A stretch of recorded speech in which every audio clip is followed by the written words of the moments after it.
2 billion people in the world suffer from iron deficiency anemia. Wow. It examined a wide range of outcomes, including all-cause mortality, cardiometabolic outcomes, heart attack, diabetes, stroke, cancer incidence, and cancer mortality. Real endpoints.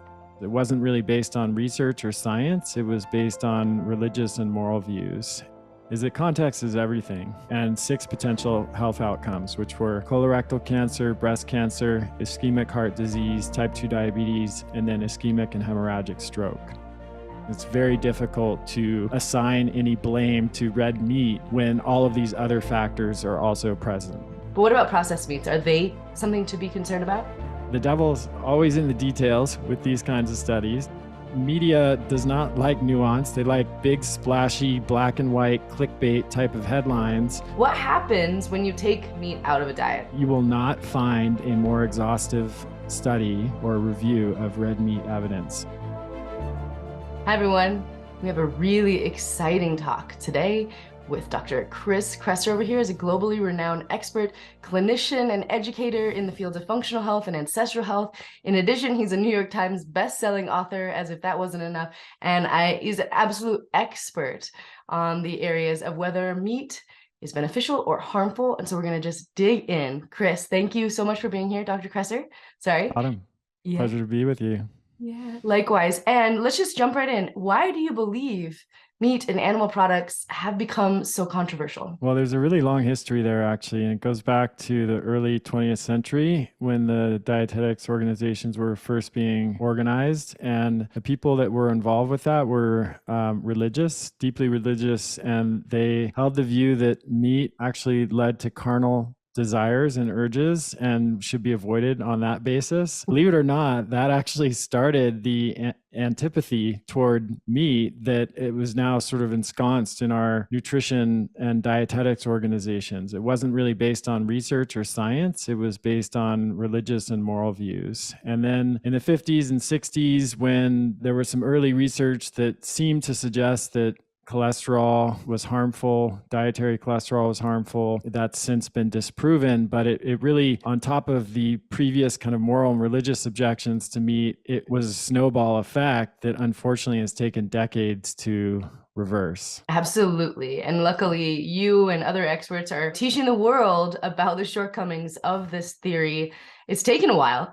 There's still a lot of people left to convince, but I want you to start with red meat. I suppose it's probably the most demonized of all animal products. And so is there research, good quality research, to suggest that red meat is actually dangerous? No. Not in the context of a whole foods diet. And that's a really important point that I'll make right from the start, is that context is everything. If you're talking about, is red meat harmful in the context of a standard American diet where you're eating it in between a bun with refined flour and with French fries processed with industrially refined seed oils and then washing it down with a 32-ounce big gulp of soda, it may be actually in that context that because of the oxidation of iron and other things that can happen that there's some harm. I'm not even convinced of that, but I'm open to the possibility that it may be in that context. But when you're eating it in the context of a whole foods diet with fruits and vegetables and starchy, sweet potatoes and potatoes, nuts and seeds and things like that, there's really no evidence at all that red meat is harmful. And there's quite a bit of evidence that it's an extremely beneficial food because of its nutrient density and bioavailable protein and essential vitamins and minerals. They're very well represented in red meat. Most people are nutrient deficient at this point, and so we need all the nutrient help that we can get, and excluding a very nutrient dense food like red meat from the diet, I think, is a bad idea. Yes, and I want to get I want to elaborate on why red meat's important and the nutrients that it contains. But first, I like to stay abreast of what both sides of the argument are saying. So I follow some vegans, right? And what they say is there's endpoints, cardiovascular endpoints like ApoB, et cetera, cholesterol. Are there trials to suggest red meat negatively impacts, not mortality, but cardiovascular endpoints that typically people go see at a doctor? And do you think that matters? So there's lots of different ways to answer that question. First of all, the endpoints that most people are concerned with are real outcomes, like how long am I going to live? Will I have a heart attack? is something bad going to happen? If you're just talking about numbers on a piece of paper that don't correlate with those more significant and relevant endpoints, then it's a moot point. And this is a problem that always arises in these discussions, is if your argument is that eating red meat or saturated fat increases cholesterol, then you have to show why that matters. There's an underlying assumption there that's been made for decades that an increase in cholesterol is bad because it will lead to an increase in the number of heart attacks and then an increase in the number of deaths. But there are plenty of studies that have removed that middle point from the equation, cholesterol, and have just looked directly at, does eating red meat increase the risk of death? Does it increase heart attacks? Does it increase strokes? Does it increase cancer? Does it increase any of the outcomes that we actually care about? And the answer is very often no.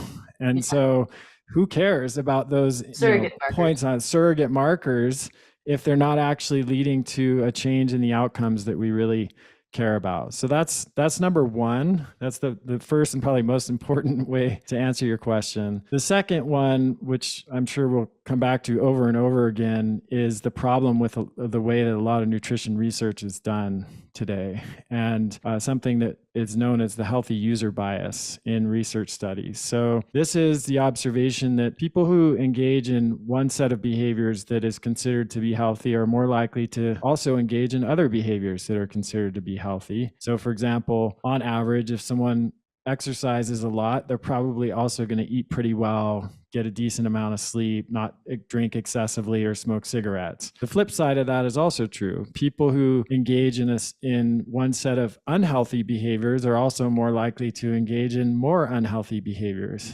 And red meat has been considered unhealthy for such a long time that if you take a big group of people and you study them and you look at the group that eats the most red meat, they are also going to be people who smoke more, drink more, eat fewer fruits and vegetables, less educated, have lower income. There's nothing wrong with that, of course, but those are all factors that are correlated with worse outcomes, worse health outcomes. And so when you do a study and you say, oh, people who eat red meat have higher cholesterol levels, higher levels of ApoB, or any of these other surrogate markers, how do you know that it's the red meat that's leading to that versus not exercising as much or drinking more or smoking more? Good studies will try to control for some of those confounding factors, but they inevitably can't control for all of them. And so you get these, what's called confounding, due to the healthy user bias. And it's very difficult to assign any blame to red meat when all of these other factors are also present.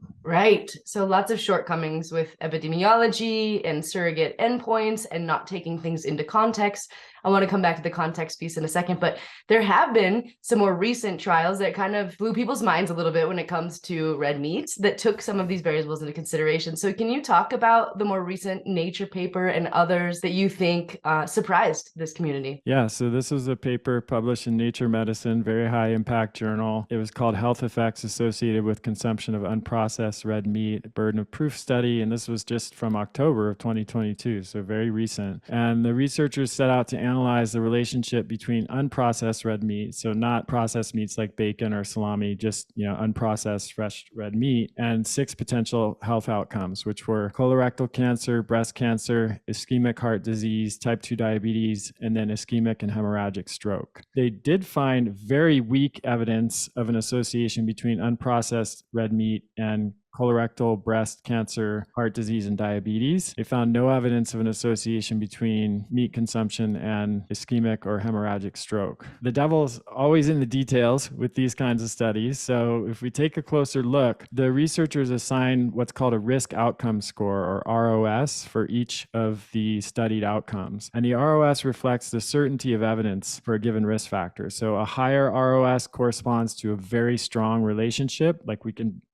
be pretty certain that that is a legitimate relationship between those two factors, and a weaker or lower ROS corresponds to a weaker relationship. So the ROS for colorectal cancer was 0.057. For breast cancer, it was 0.027. For heart disease, 0.01, and type 2 diabetes was 0.005.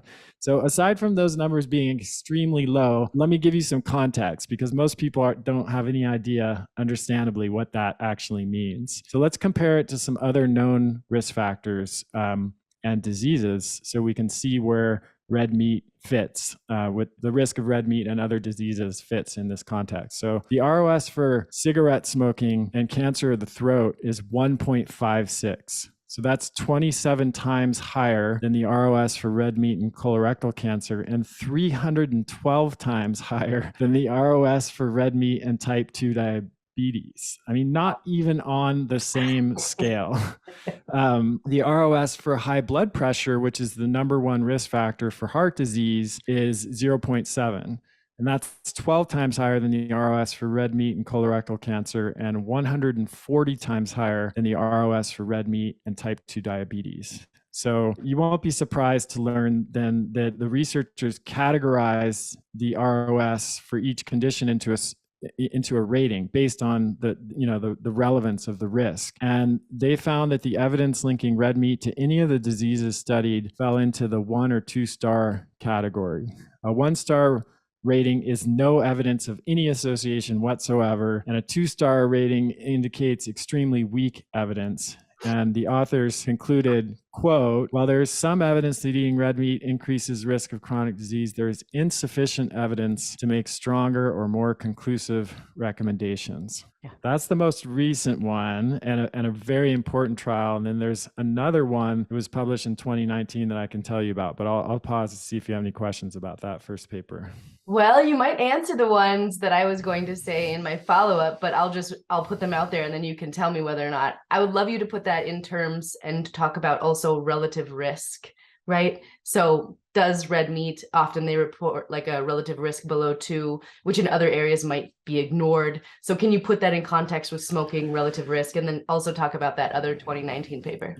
Yeah, relative risk for smoking cigarettes tends to be in the 1,000 to 3,000% increase range, which, that's legit. That's a very significant increase, and that's something that's worth following up on. With red meat, it can range, it really depends on the paper, the disease studied, et cetera. It's anything from a few percent to 20%. In fields outside of nutritional epidemiology, a relative risk increase of less than 100% would not even really make it onto the radar. And even in nutritional epidemiology, maybe 30 years ago, it would have just been dismissed as noise, statistical noise. And it can go both ways. Like I've seen papers on dark chocolate saying, if you eat dark chocolate, it will decrease your risk of such and such disease by 3%. And I'm like, okay, that's meaning I like dark chocolate and I think it's a healthy food, but I'm not going to eat more of it because of that paper.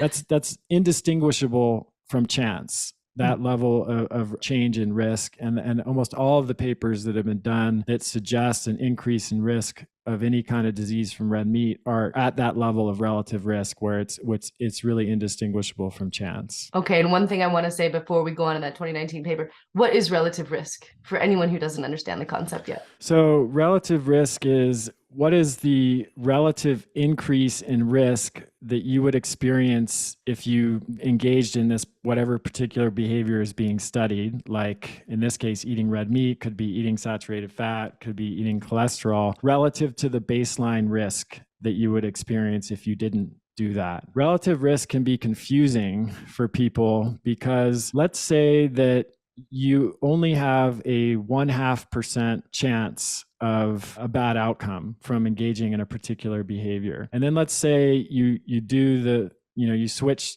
and stop doing that behavior and your risk goes down to 0.25%. Well, that's a very small change in absolute risk, which is what we're mostly concerned about. It's a decrease of risk of 50% on a relative basis. It's 50% less then 0.25 is 50% less than 0.5. You can see the media headlines, 50% reduction in risk by cutting out red meat from your diet. What they don't tell you is it went from 0.5 to 0.25, and the people who were all the confounding factors and everything, because that's nuance. And media does not like nuance. They like big, splashy, black and white, clickbait type of headlines. And frankly, a lot of the reporters that are reporting on these studies have very little science education themselves and don't even know how to critically evaluate those kinds of study results. There are very few true science journalists left, and that's one of the big problems. They're just pulling stuff off the AP newswire and parroting whatever the splashy headline is, and then people come away with the wrong impression. Yeah, well, that's why I'm so glad you're here to help us understand and critically evaluate. So now take us into that 2019 paper. I read at least the abstract of it this morning, and it was fascinating. So why is it important? Yeah, so this is, I think, the most rigorous study that's ever been done on the health impacts of red meat. It was actually five different studies combined into one review, and it was published in the journal Annals of Internal Medicine, and again, another very high impact journal. And it I'll give you the sort of top line result first, and then we can dive in a little bit. It concluded that only low or very low certainty evidence exists to show that red meat causes any kind of disease, cancer, heart disease, type 2 diabetes, anything. It analyzed dozens of studies covering millions of participants, and the follow-up period was almost 35 years, and the results spanned over 300 pages of content. So again, you will not find a more exhaustive study or review of red meat evidence. It included randomized controlled trials, which is much better standard of evidence than epidemiology or observational studies, but it also included those as well. And it examined a wide range of outcomes, including all-cause mortality, cardiometabolic outcomes, so like heart attack, diabetes, stroke, cancer incidence, and cancer mortality. So again, real endpoints, hard endpoints that people care about, not just like your cholesterol level or these kind of surrogate markers. And then they used the grade system, GRADE, to assess the quality of evidence. And this is a similar rating system to the ROS that we talked about before, but it's been used for longer. It tells you the likelihood that the effect that's seen in the study would be substantially different than the real world. So for example, let's say a study suggests you'll see 5 fewer cases of cancer per 10,000 people if they eat less red meat. If the rating was high, the grade rating is high, the real world effect is likely to be very close to what was seen in the study. If the grade rating is low, then the effects seen in the real world may be substantially different than what is seen in the study. So just like the ROS, high score means higher certainty of that relationship, low score means lower certainty of that relationship. When the researchers evaluated all of this evidence, and the possible scores, I should say, are high, moderate, low, and very low. So when they evaluated all the evidence, the scores were either very low or low. And I want to quote from an editorial that was published in that same journal that accompanied this huge study. The quote is, "This is sure to be controversial, the finding that red meat is not convincingly linked with any negative health outcome. This is sure to be controversial, but it's based on the most comprehensive review of the evidence to date. Because this review is inclusive, those who seek to dispute it will be hard-pressed to find appropriate evidence with which to build an argument." Wow. I love that. It's one of the best quotes I've ever seen in any scientific paper. Let me translate that into layperson's terms. It's like, if you're gonna like say that red meat is bad, good luck, is essentially what that said, because this is the most comprehensive study that's ever been done, and it failed to find sufficient evidence against red meat. And if you're going to come with a claim against red meat, you better be prepared to present a convincing argument about why this study was wrong. And so far, nobody has done that. Yeah. And the other thing I'd like you to comment on that I got from reading it was that the selection of the scientists and the committees they created was very careful. And they did a lot of things to ensure that they were an unbiased group. So can you talk about why that's important and maybe part of the Yeah. contradiction? That's super refreshing to see. And unfortunately, it's not always the case. And there's a lot of conflicts of interest in medical research now.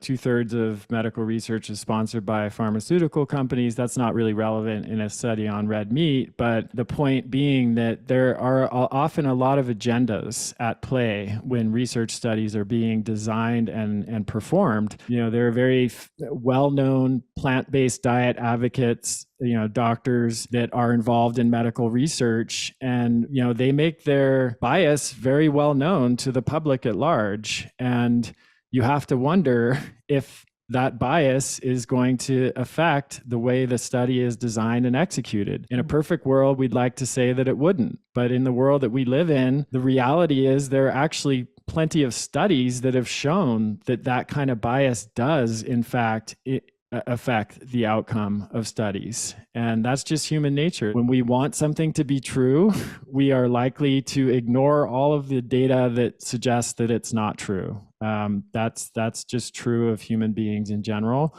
And it takes a very disciplined person to escape that kind of cognitive bias, and most people, most humans are not capable of that. And so if you are designing a study to have less of that bias, then it makes sense to include people from a broad swath of backgrounds and disciplines, and who are coming to it with different approaches, different beliefs about what's true already. And if you set the trial up that way from the start, which they did in this case, as you pointed out, then you're not eliminating completely the effect of bias, but which I think is almost impossible to do, but you're dramatically reducing the likelihood that bias will impact the findings. Yes, I'm just so glad that paper came out, because it's you don't hear about that like you hear about the headlines, like you said. So I think it's so important.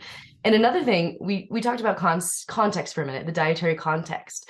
And one of my favorite studies that you've talked about is the health food shopper study. So what happens when people look at people who eat red meat and do other health promoting behaviors? What does the research say there? Yeah, so this was an ingenious, relatively simple way of trying to control for this healthy user bias, which we talked about earlier, where people who eat red meat on average in studies tend to engage in a lot of other less healthy behaviors because of how red meat has been perceived. And so the researchers who designed this trial wanted to come up with a cost-effective way of controlling for that, not going so far as locking people up in a metabolic ward and controlling all of their behaviors, which would really be the most accurate way of doing it, but that costs millions and millions of dollars and it's difficult to do. So they're thinking, what's one way that we could kind of level the playing field a little bit and study people that had a similar set of behaviors, but the only, one of the main differences might be whether they ate meat or not. And so the idea they came up with, which I think was a really good one, was to study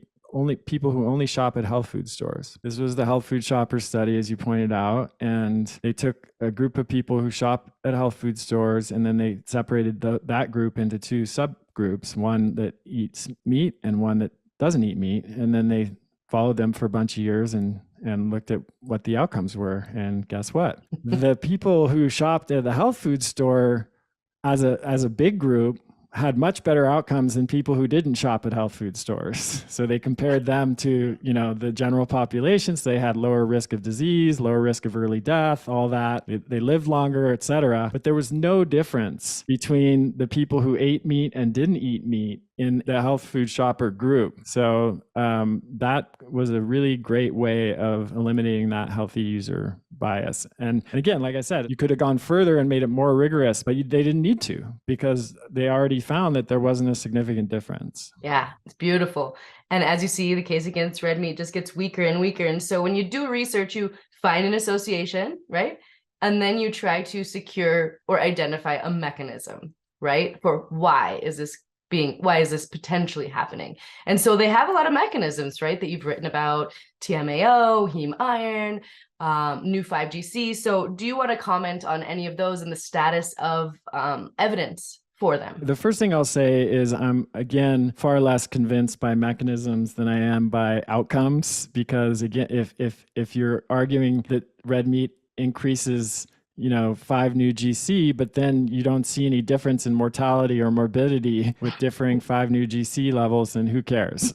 So, and we can say that there have been many, many studies showing that people who eat more red meat, like we've been saying all along, tend to do less of other things that are beneficial. And one of those things is eating fruits and vegetables. I know there's a big carnivore movement now that believes that that's not necessary. I don't subscribe to that idea. And if you look at the research, it shows that in studies where there was an association between red meat intake and cancer, for example, that also measured vegetable intake, the greatest increases were seen in people who were not consuming vegetables. And then other studies have shown that vegetable consumption seemed to confer a protective effect and would often even completely cancel out any negative effects, the small negative effects that we're seeing from red meat consumption. There's a great 2015 paper that summarized this called Red Meat and Colorectal Cancer, a quantitative update on the state of the epidemiologic science. And the authors concluded that, quote, the state of the epidemiologic science on red meat consumption and colorectal cancer is best described in terms of weak associations, heterogeneity, meaning,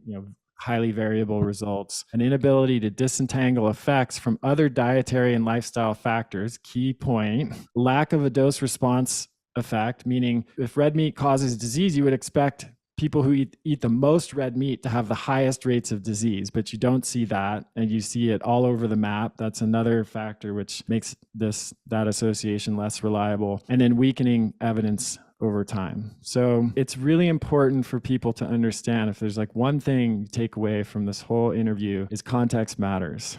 If you garbage in, garbage out, basically. So that's how it works. And so if you're eating red meat in the context of a healthy diet, there's absolutely no evidence that suggests that that's no convincing evidence that suggests that that's harmful. If you're eating, red meat in a context of like ultra processed and refined foods, sodas, flour, seed oils, packaged fried foods, dyes, all of that, then maybe is what the best we can say is maybe, yeah. Not even for sure. I would still argue that red meat is potentially beneficial in that scenario because it has nutrients that you're not getting from the bun or the fries or the soda. It's the one part of that meal that actually has some nutrition in it. But that's a whole nother podcast, a whole nother discussion or interview.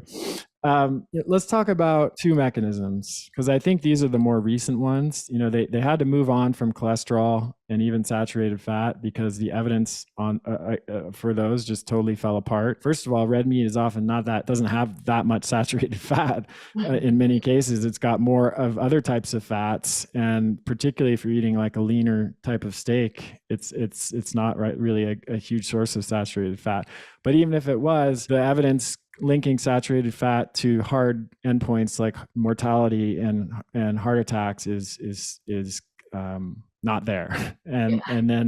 And with dietary cholesterol, the U.S. task force has finally actually even removed a strong admonition against eating it from the dietary guidelines for the first time in 50 years or 40 years, because the evidence doesn't support that anymore. And other countries did that years ago, Europe, Japan, etc. Most people, when they eat dietary cholesterol, it doesn't even impact their blood cholesterol levels very much. The liver mostly does that. So that you don't hear actually that much anymore about you shouldn't eat red meat because it has saturated fat and cholesterol. There's still some old school sources out there that are trying to hold that up. But lately it's been more new 5GC and heme iron and TMAO. So new 5GC kind of came on with a bang and then just whimpered out. Like I haven't really heard much about new 5GC, I think because it was pretty easily shot down. Heme iron is there, but that's also pretty easy to, there were some papers that came out that really kind of shot that down. And it was largely about context. Again, the very brief summary there is the association between heme iron, which is the form of iron that's in animal products, not just red meat, but all animal products. Some studies suggested that people who ate more foods that had a higher heme iron content had higher rates of cancer because heme iron contributes to forming N-nitroso compounds or NOCs and toxic aldehydes, which can increase the risk or initiate the process of cancer formation in the colon. Problem was, when they looked at this association in other countries, it wasn't there. So it was only in the US, in the Netherlands, Canada, France, Italy, Japan, and Sweden. There was no association between heme iron intake and cancer. It was only observed in the United States, where the major heme iron sources are Kentucky Fried Chicken, McDonald's, and Burger King. So again, it's a question of context. It's the heme iron that most people in the US are eating is in the form of fast food, and that's probably what's increasing the risk of cancer, not the heme iron. And you can see that because there's no association with heme iron and cancer in any of these other countries, where they're probably eating more just real, red meat, real food sources of heme iron. So that's that. TMAO is a little more complicated and to unpack. The gist of it is that TMAO is trimethylamine and oxide. A team of researchers led by Dr. Stan Hazen published a paper back in 2013 in the New England Journal of Medicine. It found that dietary choline, which is a nutrient found largely in eggs, beef liver, and some other animal foods. There's not a lot of choline in muscle meat, in red meat. It's in liver, but not muscle meat. Anyways, they found that choline is metabolized by bacteria in our gut and then converted into TMAO. And then they published another paper around the same time claiming that red meat increases the risk of heart disease because of its effects on TMAO production. There's so many problems with this hypothesis, it's difficult to know where to start.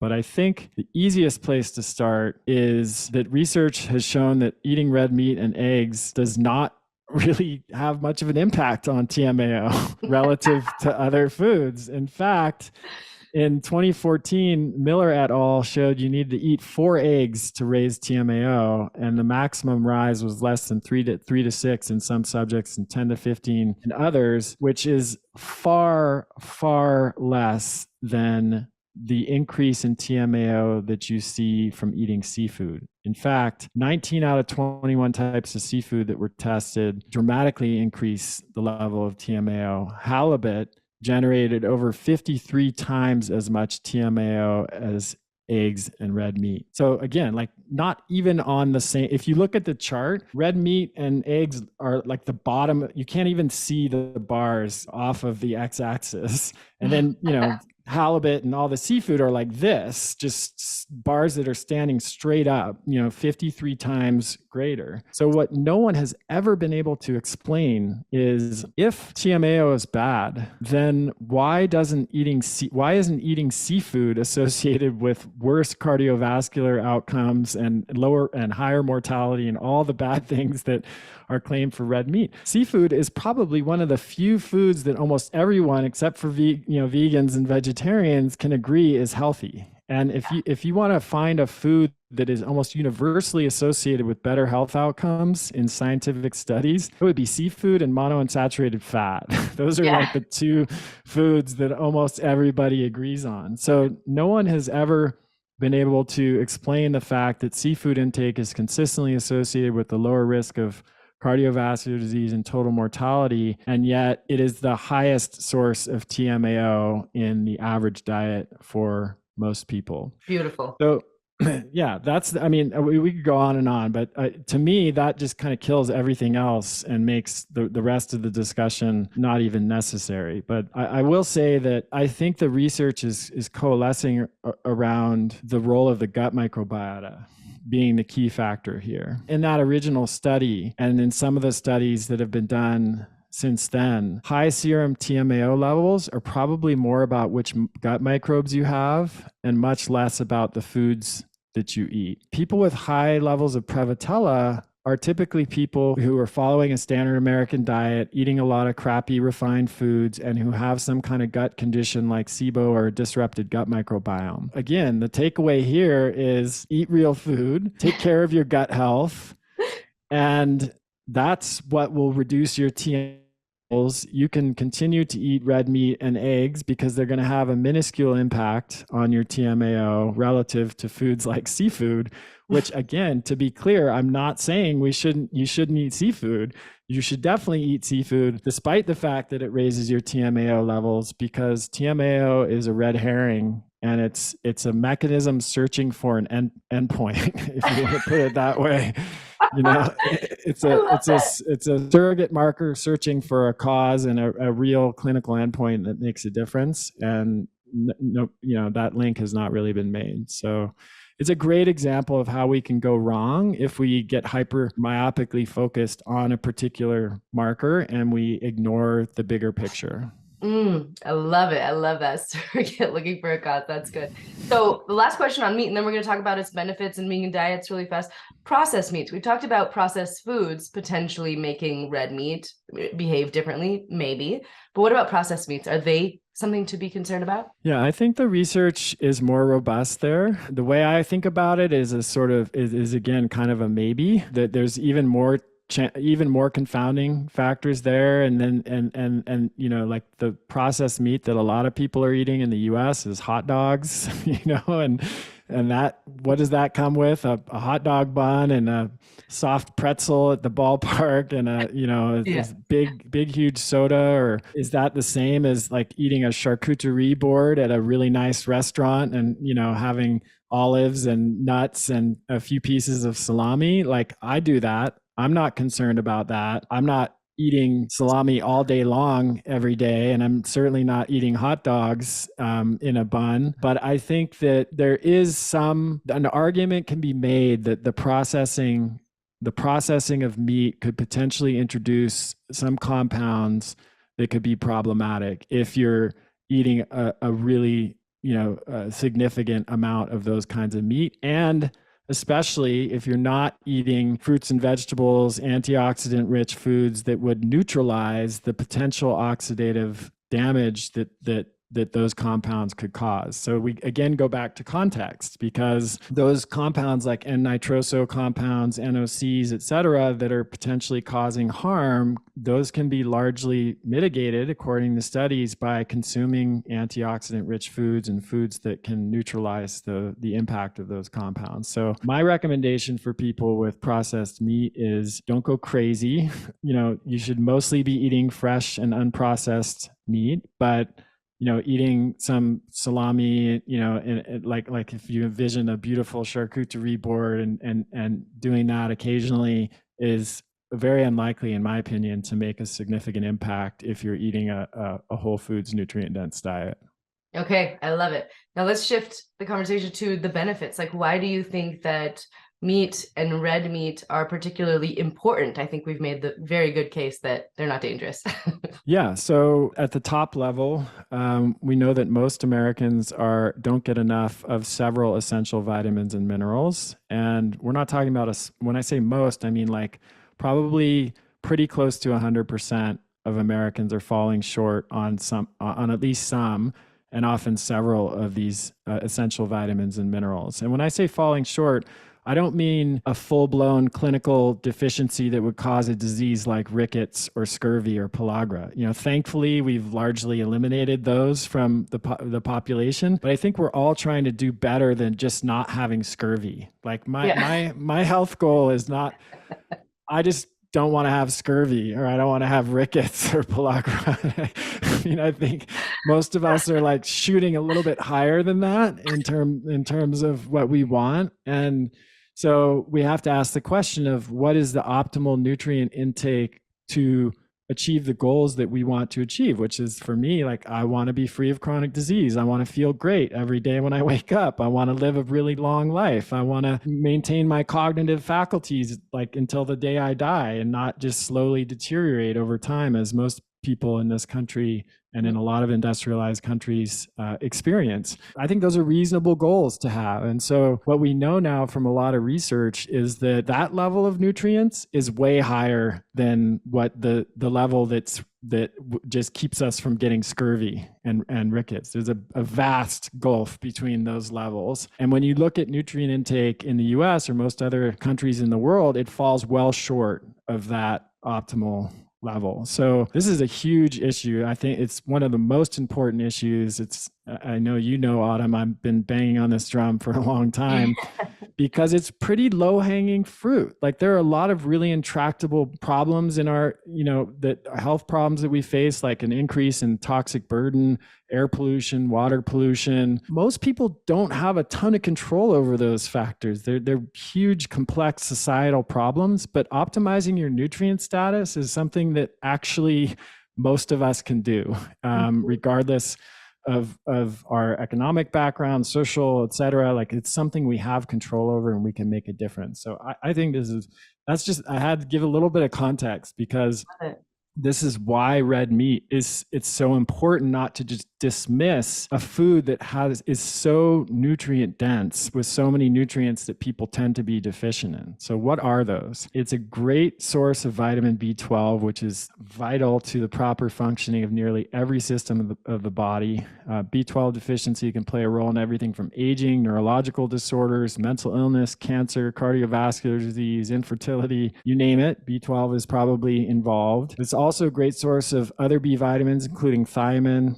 B1, riboflavin, B2, pantothenic acid, B5, folate, which is B9, niacin, B3, and then pyridoxine, which is B6. But it's not just a good source of these nutrients on paper. It's a highly bioavailable source of these nutrients. And this is really important to understand. Bioavailability means how much of the nutrient are you actually going to absorb and utilize. And what a lot of people don't understand is that there's a profound difference in bioavailability and nutrients between animal and plant foods. So if we consider B12, for example, there's often a claim that you can get B12 from spirulina and algae and brewer's yeast and other kinds of foods like that. You can't really, because you can't absorb it from those foods. It's in a different form, and it's a form that we can't absorb.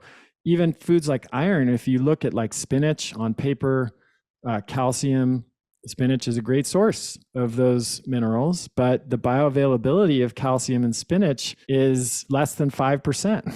And so if you look at a nutrition label and you see, oh, awesome, it's got 10 milligrams of calcium or, 50 milligrams, you're only going to absorb 5% of that. Whereas if you're consuming it in an animal form, you're going to absorb, 6 to 7 times more. So that's true with zinc. It's true with iron. It's true with B12. This is all for red meat. Even vitamin D, which is probably the 93%, according to the latest statistics, don't get an optimal level of vitamin D. Red meat can even be a good source of vitamin D for people who don't eat a lot of oily fish or receive a lot of direct sun exposure. Pasture-raised red meat especially can make a meaningful contribution to serum vitamin D levels. And this has been shown in populations with low sun exposure. Meat actually protects against ricket, which is the disease that you get if you're severely vitamin D deficient. And then, red meat contains significant levels of other vital minerals and nutrients like magnesium, copper, cobalt, phosphorus, chromium, nickel, and selenium. And then it contains conjugated linoleic acid, which is a transraminic acid that's found mostly in grass-fed meat and dairy products. And that has interesting health benefits that were, only recently begun to understand, and it's not really found in many other foods. So here we have this incredibly rich source of highly bioavailable and absorbable nutrients that most people are not getting enough of. And we're going around telling people not to eat it. It's crazy. I will say that it's crazy in the industrialized world, but it's even crazier in the developing world where people are still dying all over the world of malnutrition. People are even dying in the US of malnutrition, but it's obviously a bigger problem worldwide. 2 billion people in the world suffer from iron deficiency anemia. Wow. Give them some red meat.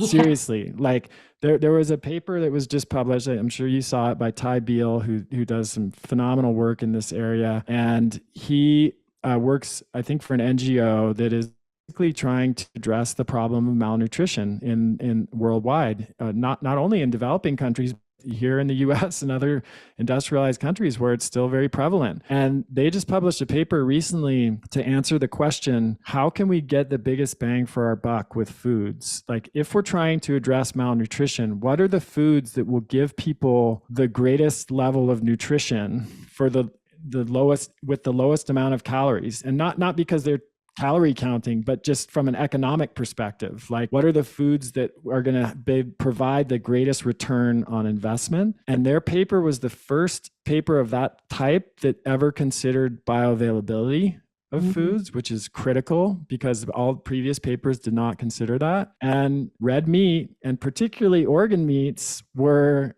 like 6 or 7 of the 10 most nutrient dense foods that on their scale.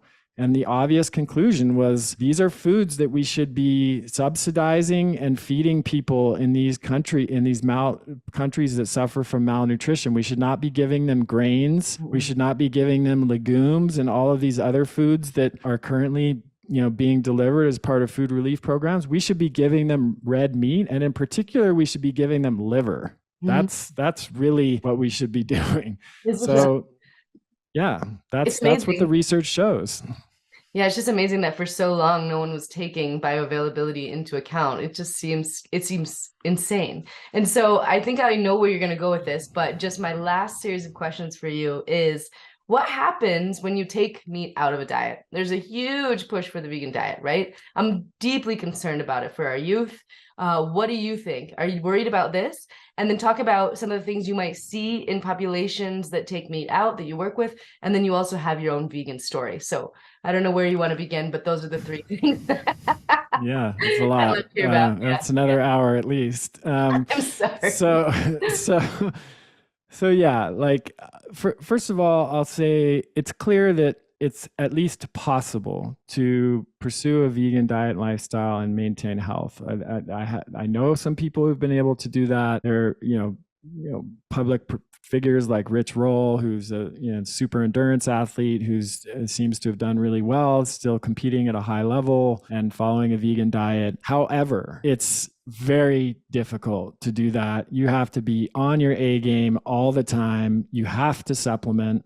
Any vegan that is successful with that approach will agree with that, and if they're being honest. And it's very easy to run into significant problems with potentially lasting consequences. It's like, don't try this at home kind of thing.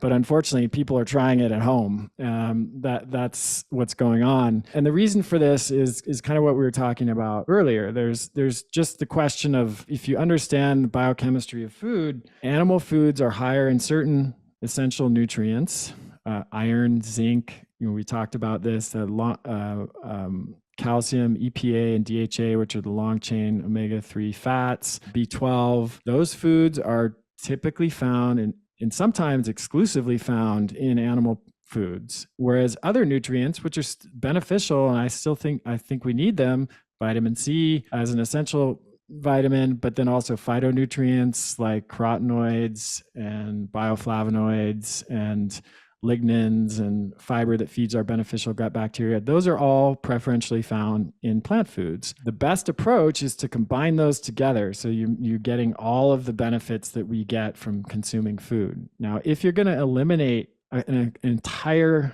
category of foods from your diet, like in the case of vegans, you're eliminating all of the animal foods. Those are the most bioavailable sources of essential vitamins and minerals that are critical for our health. And so you have to replace them in some way. And, if you're not eating any animal products, then you're going to have to supplement. But supplementation is tricky. It's tricky to get right. A lot of people, most people, I would say, get it wrong. After 15 years of working with patients, many vegans, and being a macrobiotic vegan myself, who was highly educated and motivated to get it right, I still got it wrong and still wrecked my health. And I've seen it wreck so many people's health. So I'm worried about it. Especially with kids, because kids have an even greater demand for these essential vitamins and minerals as they're growing. And studies have shown that when those needs aren't met, that can lead to lifelong consequences. There are studies that have shown that when kids are B12 deficient at a critical developmental stage, later on, even if they switch from a vegan diet and start eating animal foods or supplementing with B12, it's too late. They've missed that critical developmental window, and their brain circuitry, their nervous system has not developed in the way that it should have. And no matter how much B12 they get later in life, it doesn't reverse that. So I would say, like, if you're an adult, be careful, pay close attention, and really be vigilant about making sure that you're meeting those nutrient needs. Parents, please don't, is what I would say.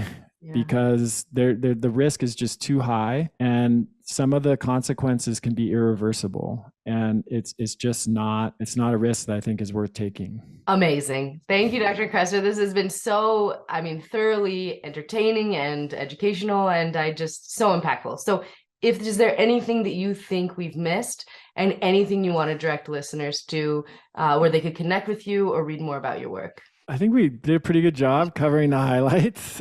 For people who want, much more information, I've got about 1,300 articles on my website at this point. And I have a free ebook on red meat, which summarizes and it goes into further depth of everything we talked about, and also includes all the scientific papers and references if you want to check that out. So my main website is chriskresser.com, and there you can see there's a link that says ebooks and resources. If you click on that, you'll find the red meat ebook, and that, I would say, that's probably the best starting place if you're interested in this topic. Yeah, and I have to say, you're someone who's just inspired my work from day one, and you just continue to deliver and be this authority. So thank you for everything you do, and I hope everyone goes and checks out your 1,300 articles because they're pretty important. Thanks, Dr. Kresser. Yeah.